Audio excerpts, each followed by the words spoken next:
Hello friends, स्वागत है आप सभी का आपके अपने प्रूडेंस क्लासेस में। कल हम लोगों ने क्लेमेंट एटली की घोषणा पढ़ा था आधुनिक भारत के नए टॉपिक के रूप में। और आज एक नया टॉपिक शुरू करेंगे, माउंट बेटन योजना। तो ये माउंट बेटन योजना आया क्यों था? तो माउंट बेटन योजना आने का श्रेय था कि भारत की स्वतंत्रता और भारत का विभाजन, क्योंकि भारत का विभाजन भी किसने किया था? लॉर्ड माउंट बेटन ने। ठीक है, तो चलिए देखते हैं। हेडिंग डालिए आप सभी लोग, माउंट बेटन योजना। तो देखिए, माउंट बेटन योजना जो आया था 3 जून 1947 को आया था। ठीक है, 3 जून 1947 को माउंट बेटन योजना आया। ठीक है, लेकिन लॉर्ड माउंट बेटन जो है वो भारत आ गए थे 22 मार्च 1947 को। ठीक है, और ये ब्रिटिश भारत के 34वें और अंतिम गवर्नर जनरल भी हैं। तो अंतिम गवर्नर जनरल अगर आपसे पूछा जाए ब्रिटिश भारत का, तो कौन हो जाएगा? Lord Mountbatten. Lord Mountbatten क्या हो जाएंगे? अंतिम गवर्नर जनरल। और क्रम में पूछा जाए तो ये ब्रिटिश भारत के 34वें हो जाएंगे। ठीक है, तो ये रहे माउंट बेटन, जो कि भारत इनका आगमन हो गया 22 मार्च 1947 को। ठीक है, क्योंकि माउंट बेटन भी नहीं चाहते थे भारत का विभाजन हो, लेकिन मोहम्मद अली जिन्ना जो कि मुस्लिम लीग के एक सदस्य है, या यूं कहें कि वो अध्यक्ष, उस टाइम में तत्कालीन मुस्लिम लीग के अध्यक्ष मोहम्मद अली जिन्ना, वो चाहते थे कि नहीं, हमें एक अलग देश चाहिए जो कि पाकिस्तान होगा। ठीक है, तो मोहम्मद अली जिन्ना या मुस्लिम लीग, ये लोग एक बात कह रहे थे कि इन्हें एक अलग देश चाहिए, या तो इन लोगों को खुद ही प्रतिनिधि बनाया जाए। प्रतिनिधि कहने का मतलब जैसे भारत का सत्ता इनके हाथों में, यानी मुस्लिम लीग के हाथों में सौंपा जाए। ठीक है, तो माउंट बेटन ने लगभग 2 महीने के वार्ता के बाद एक निर्णय लिया कि नहीं, भारत का विभाजन अनिवार्य है। ठीक, तो जब ऐसा उसने निर्णय लिया तो गांधी जी को बहुत ठेस पहुंचा। तो गांधी जी और मौलाना अबुल कलाम आजाद, ये लोग नहीं चाहते थे कि भारत का विभाजन हो। तो इन लोगों ने कहा, माउंट बेटन को गांधी जी ने एक सुझाव दिया कि ऐसा करें कि क्यों ना हम लोग भारत के विभाजन को रोक दें और मोहम्मद अली जिन्ना को ही भारत का प्रधानमंत्री बना दिया जाए। ठीक है, मोहम्मद अली जिन्ना को भारत का प्रधानमंत्री बना दिया जाए और कैबिनेट चुनने का भी अधिकार मोहम्मद अली जिन्ना को दे दिया जाए। लेकिन अब इस बात का विरोध कर दिए पंडित जवाहरलाल नेहरू और वल्लभ भाई पटेल जी। जब कड़ा विरोध कर दिए, तब माउंट बेटन ने कहा कि ऐसा करते हैं कि अब विभाजन किया ही जाए। तो उसने कुछ प्रमुख बिंदु दिए। किसने? बेटन ने, लॉर्ड माउंट बेटन ने कुछ प्रमुख बिंदु दिए। कहा कि इस आधार पर भारत का विभाजन होगा और भारत का यहाँ यहाँ से ऐसे यहाँ के लिए एक सीमा आयोग का गठन किया जाएगा, और जो देसी रियासतें होंगी उनको उनके ऊपर छोड़ दिया जाएगा कि वो पाकिस्तान में मिलना चाहेंगे कि भारत में मिलना चाहेंगे। ठीक है, तो चलिए इस महत्वपूर्ण बिंदु को देखते हैं। तो सबसे पहले ये समझते हैं कि माउंट बेटन योजना जो 3 जून 1947 को आया। ठीक, तो ये कौन लाया था? तो लॉर्ड माउंट बेटन ने, जो कि भारत आ गए थे 22 मार्च 1947 को। ये ब्रिटिश भारत के 34वें और अंतिम गवर्नर जनरल हैं। ठीक है, अब इसी क्रम में आगे देखते हैं। ठीक, तो माउंट बेटन ने क्या निर्णय लिया? माउंट बेटन ने क्या निर्णय लिया? इसने लिया कि भारत का क्या कर दिया जाए? विभाजन। भारत का विभाजन कर दिया जाए।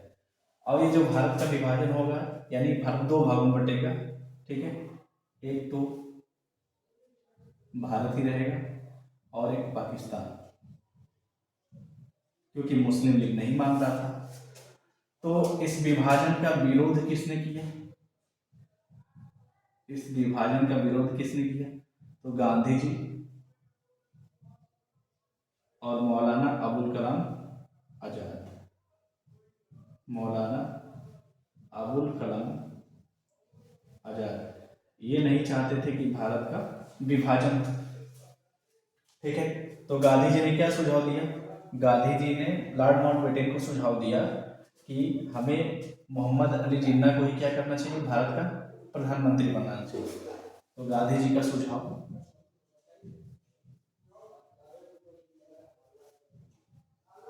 गांधी जी का सुझाव क्या रहा? कि मोहम्मद अली जिन्ना को क्या बना दिया जाए? भारत का प्रधानमंत्री बना दिया जाए। और चूंकि ये मुस्लिम लीग का सदस्य है, किस चीज का? मुस्लिम लीग का ये सदस्य है, तो इन्हीं को अधिकार दे दिया जाए कैबिनेट चुनने का, कैबिनेट चुनने का अधिकार दे दिया जाए। अब इस सुझाव का विरोध किसने किया? तो इस सुझाव का विरोध किया पंडित नेहरू ने और सरदार वल्लभ भाई पटेल ने। सरदार पटेल ने इसका विरोध किया। इन्होंने कहा कि नहीं, ऐसा नहीं होना चाहिए। मुस्लिम लीग को हम लोग भारत का, यानी मुस्लिम लीग के किसी भी सदस्य को भारत का प्रधानमंत्री नहीं नियुक्त करेंगे, क्योंकि हम लोग बहुसंख्यक भी हैं और वो लोग अल्पसंख्यक हैं। लेकिन मोहम्मद अली जिन्ना भी अड़े रहे। तो अंततः क्या होता है, भारत का विभाजन होता है। तो भारत का विभाजन के लिए कुछ महत्वपूर्ण बिंदु तैयार करता है लॉर्ड माउंटबेटन। तो चलिए इस बिंदु को देखते हैं एक बार, कृपया इस पर नजर मार लीजिए।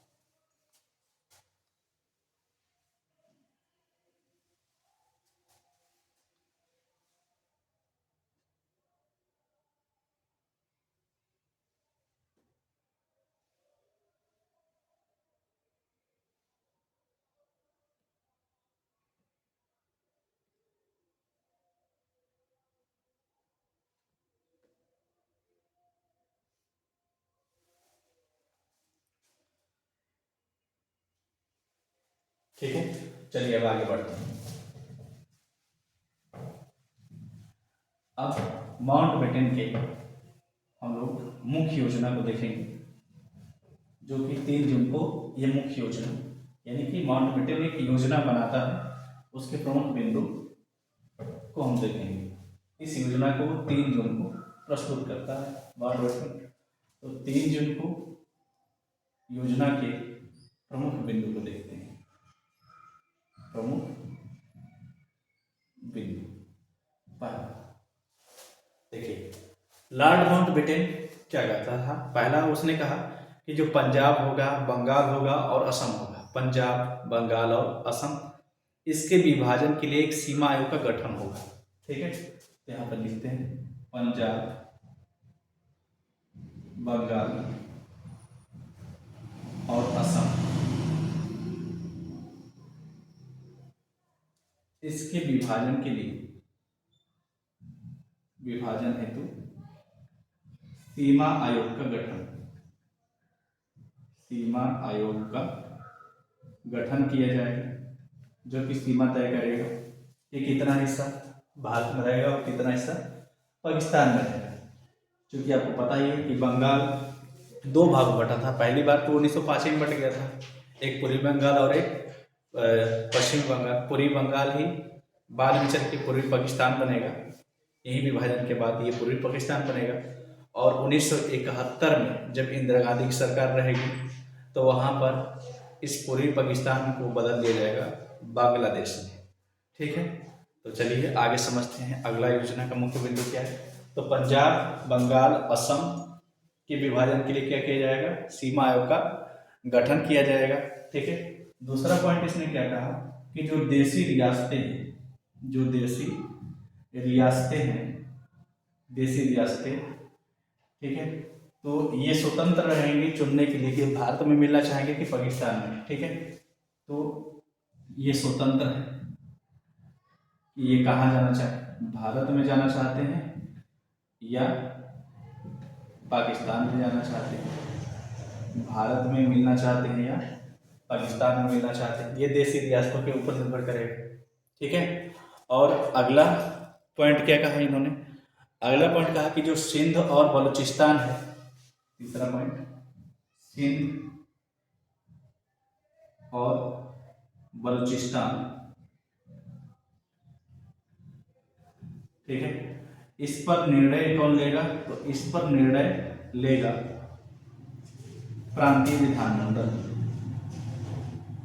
प्रांतीय विधान मंडल। इस पर निर्णय कौन लेगा, तो प्रांतीय विधान मंडल इस पर निर्णय लेंगे। ठीक है, और क्या कहा कि जो बंगाल और पंजाब है, इनको विधानसभा को 2 भागों में बांटा जाएगा। ठीक है, और 2 भागों में बांटने के बाद विभाजित किया जाएगा, तो मुस्लिम बाहुल्य जो जिला होगा, ठीक है, इसमें जो भी मुस्लिम बाहुल्य जिला होगा वही क्या करेगा, इसका निर्णय लेगा। ठीक, तो इसको देख लेते हैं आगे।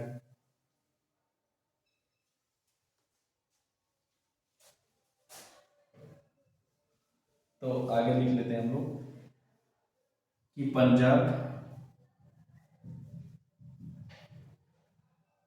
और बंगाल, पंजाब और बंगाल की जो विधानसभा होगी को दो भागों में बांटा जाएगा।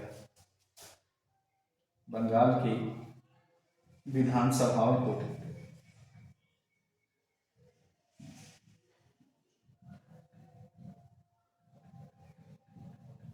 दो भागों में बांटा जाएगा और जो मुस्लिम बाहुल्य जिला होगा उसके प्रतिनिधि क्या होंगे, मतलब बाकी जिले के प्रतिनिधि ही मुस्लिम बाहुल्य जिले के प्रतिनिधि होंगे। ठीक है, तो दूसरे बाकी जिले में जितने प्रतिनिधि होंगे वो सब मुस्लिम बहुल्य जिले के प्रतिनिधि इसमें शामिल रहेंगे। तो ये है माउंटबेटन योजना के प्रमुख बिंदु। क्या रहा प्रमुख बिंदु? पहला कि पंजाब बंगाल असम के विभाजन के लिए एक सीमा आयोग का गठन किया जाएगा।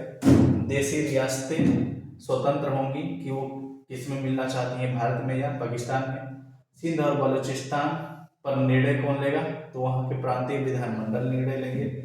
पंजाब बंगाल जो होंगे इनके विधानसभा को दो भागों में बांटा जाएगा। और एक महत्वपूर्ण पॉइंट इसमें क्या है कि मुस्लिम बाहुल्य जिले जो होंगे उनके सदस्य जो होंगे बाकी जिले के प्रतिनिधि होंगे। ठीक है, तो ये अगला पॉइंट नोट कर लीजिए इसको।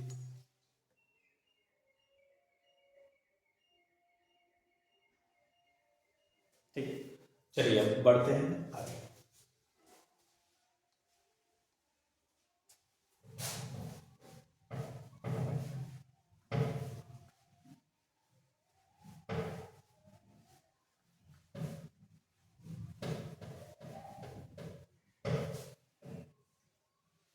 अब अगली बात, ठीक है, अब अगली बात क्या है कि माउंटबेटन योजना के आधार पर ही 22 जून 1947 को एक विधेयक पारित होगा।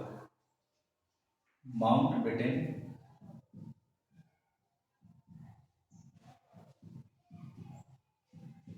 योजना के आधार पर क्या होगा, एक विधेयक पारित होगा। और कब पारित होगा? 22 जून 1947 को। 22 जून 1947 को विधेयक पारित होगा। ठीक है, और ये विधेयक चूंकि पहले विधेयक तैयार होगा, ठीक है, 22 जून 1947 को ये विधेयक क्या हो जाएगा, ये विधेयक तैयार होगा। पारित तो आपको पता है कि ब्रिटिश संसद में पारित होगा, एक हाउस ऑफ कॉमन्स और एक हाउस ऑफ लॉर्ड्स में ये क्या हो जाएगा, पारित होगा। तो पहले ये विधेयक तैयार होगा 22 जून 1947 को। ठीक, अब उसके बाद ब्रिटिश संसद में इसको प्रस्तुत किया जाएगा कब? तो 4 जुलाई 1947 को। ठीक है, ये जो विधेयक तैयार है, ये जो विधेयक है इसको कहाँ प्रस्तुत किया जाएगा? इसको प्रस्तुत किया जाएगा ब्रिटिश संसद में।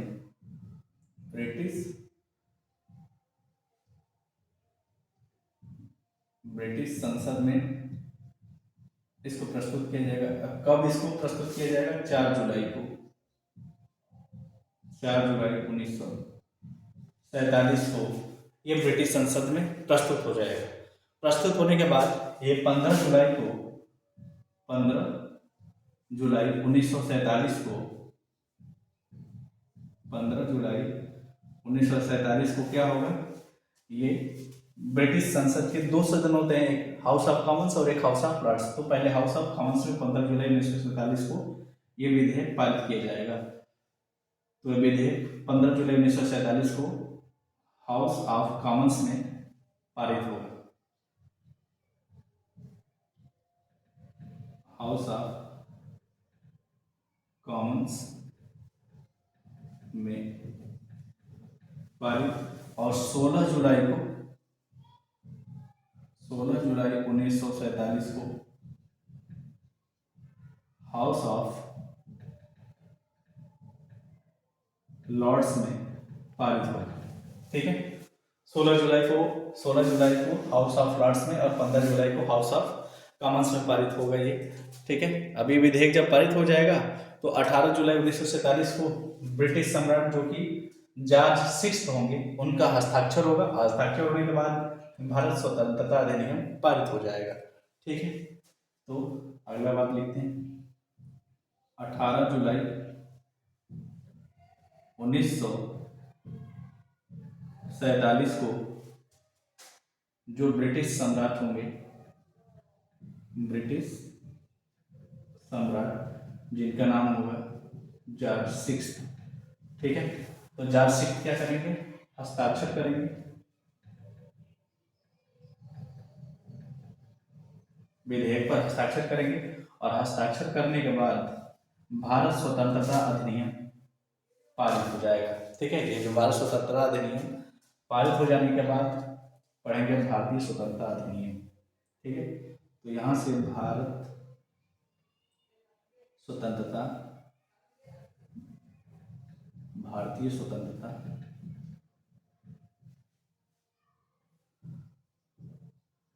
अधिनियम पारित हो गया, ठीक है। देखिए आप गौर करिए, पहले ये विधेयक कहा गया, बाद में अधिनियम कहा गया। ऐसा क्यों?